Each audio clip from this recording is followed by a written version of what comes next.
বার্সেলোনায় বাস্তনির দলবদল নিয়ে নাটক থামছেই না। কেন আটকে আছে চুক্তি?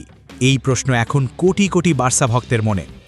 ইন্টার মিলান ডিফেন্ডার বাস্তনিকে এই গ্রীষ্মে রক্ষণভাগ শক্তিশালী করার জন্য প্রধান লক্ষ্য হিসেবে নির্ধারণ করেছে বার্সেলোনা, কিন্তু তাকে দলে ফেরানোর প্রক্রিয়াটি বেশ ধীর গতিতে চলছে।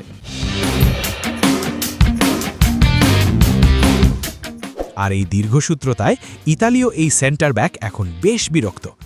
সবশেষ রিপোর্টে জানা গেছে এই ট্রান্সফার ইস্যুতে নাকি ধৈর্য হারাচ্ছেন বাস্তনি। স্প্যানিশ সংবাদ মাধ্যম মুন্ডো দেপোর্তিভোর রিপোর্ট অনুযায়ী দলবদলের অগ্রগতি না হওয়ায় বাস্তনি ক্রমশ হতাশ হয়ে পড়ছেন। গত এপ্রিলের মাঝামাঝি সময়েই তিনি বার্সেলোনায় যোগদানের সবুজ সংকেত দিয়েছিলেন। এমনকি গত জানুয়ারি থেকে ক্লাব তাকে যা যা করতে বলেছে তিনি তার সবই করেছেন এবং বার্সেলোনার সাথে 5 বছরের একটি চুক্তিতেও সম্মত হয়েছেন।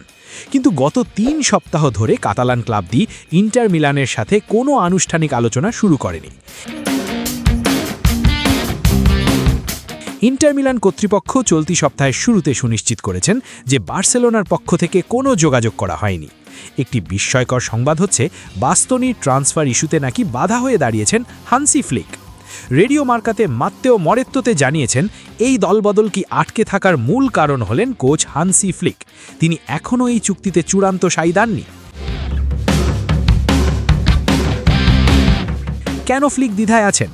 ফ্লিক এমন একজন ডিফেন্ডার চাইছেন যার গতি অর্থাৎ পেস অনেক বেশি হবে, যাতে হাইলাইন ডিফেন্স খেলার সময় প্রতিপক্ষ ব্রেকডাউনে গেলে দ্রুত কভার দেওয়া যায়।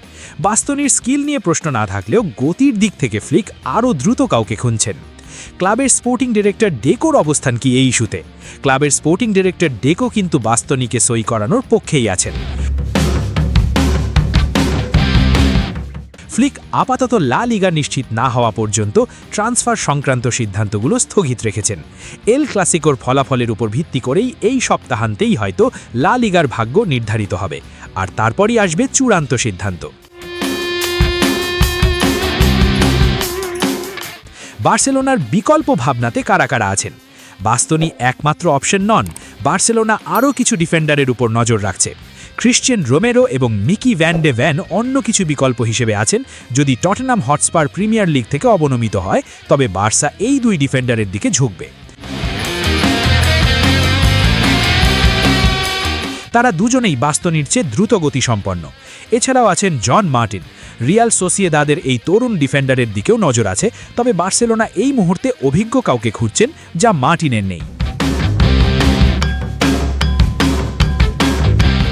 আগামী সপ্তাহটি বার্সেলোনার রক্ষণভাগ পুনর্গঠনের লড়াইয়ে অত্যন্ত গুরুত্বপূর্ণ হতে যাচ্ছে। লাইক এবং সাবস্ক্রাইব করে স্পোর্টস বাংলা আপডেট চ্যানেলের সাথেই থাকুন। দেখা হচ্ছে পরের ভিডিওতে। ধন্যবাদ।